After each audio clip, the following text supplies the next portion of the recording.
दुनिया एक ऐसे दोराहे पर खड़ी है जहां सिफारतकारी और ताकत की सियासत आमने सामने है।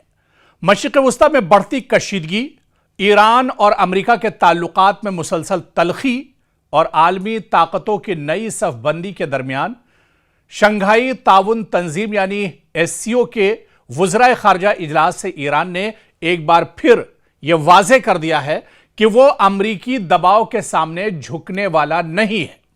तो तेहरान ने एक बार फिर दो टूक अल्फाज में अमेरिका के सामने यह कहा है, अमेरिका और इजराइल जैसे जो सुपर पावर ममालिक हैं उनको एक बार फिर से चैलेंज किया है और यह कहा है कि वो सुपर पावर के दबाव में आने वाले नहीं हैं।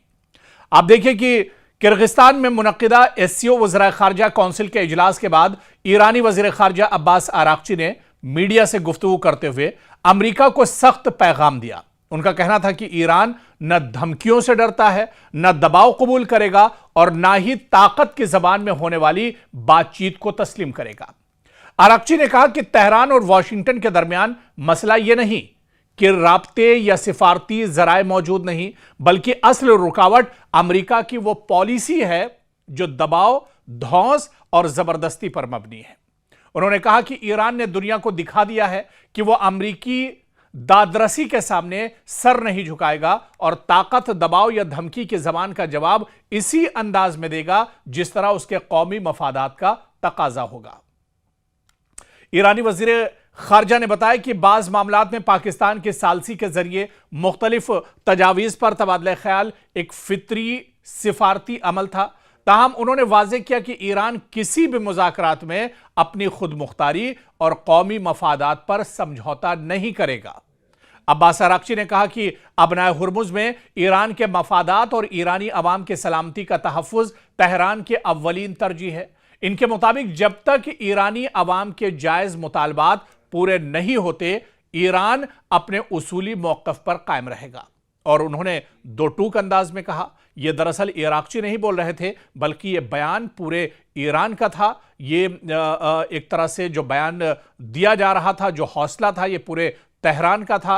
और उन्होंने फिर एक बार कहा कि हम न धमकियों से खौफजदा होंगे, न दबाव में आएंगे और ना ही धमकियों की जबान बर्दाश्त करेंगे।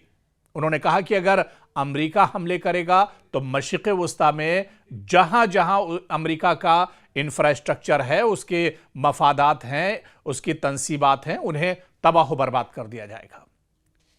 और अपने खिताब में आरागची ने शंघाई ताउन तंजीम के रुकन ममालिक जो मेंबर्स हैं उन पर जोर दिया कि वो आलमी सियासत में यकतरफा इक़दामात और ताकत के बल पर फैसले मुसल्लत करने की कोशिशों की मुखालिफत करें।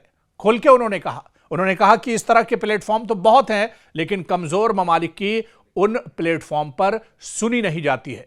कमजोर ममालिक के साथ कोई खड़ा नहीं होता है। और ऐसे में उन्होंने कहा कि अमेरिका सुपर पावर होगा तो वो अपने घर के लिए है, लेकिन अगर वो ईरान को आंख दिखाएगा तो ईरान उसकी आंखें निकाल लेगा। उन्होंने कहा कि आलमी निज़ाम की बुनियाद बैनुल अक़वामी कानून, रियासतों की खुद मुख्तारी और बाहिमी एहतराम पर होनी चाहिए, ना कि ताकतवर ममालिक की मर्जी पर। और इजलास के मौके पर ईरानी वजीर खारजा ने बिल्कुल खुलकर, पूरी दुनिया देख रही थी, अमेरिका के लिए बहुत बड़ा झटका था। अमेरिका खुद दरअसल यहां पर मौजूद था और देख रहा था कि अमेरिका का जो डेलीगेशन था कि किस तरह से ईरानी वजीर खारजा ने रूस, चीन, पाकिस्तान, मिस्र, उज़्बेकिस्तान और किर्गिस्तान के जो लीडर्स हैं, उनकी जो लीडरशिप है, वज़राए खारजा हैं, उनसे अलग अलग मुलाकातें भी की। और यह दरअसल बहुत बड़ा झटका है। अमेरिका यह समझता है कि ईरान तने तनहा है, लेकिन ईरान के साथ दुनिया की बड़ी ताकतें खड़ी हैं। और आज जो ईरान की सबसे बड़ी ताकत है वो दरअसल यही है कि ईरान इस महाज पर अकेला नहीं है, बल्कि ईरान के साथ कई ऐसी ताकतें हैं जो पीछे से उसको सपोर्ट कर रही हैं। और यही वजह है कई महीने गुजर गए, लेकिन ईरान जैसा कमजोर मुल्क लगातार अमेरिका की आंख में आंख डालकर उसका मुकाबला कर रहा है और ईंट का जवाब पत्थर से ईरान दे रहा है।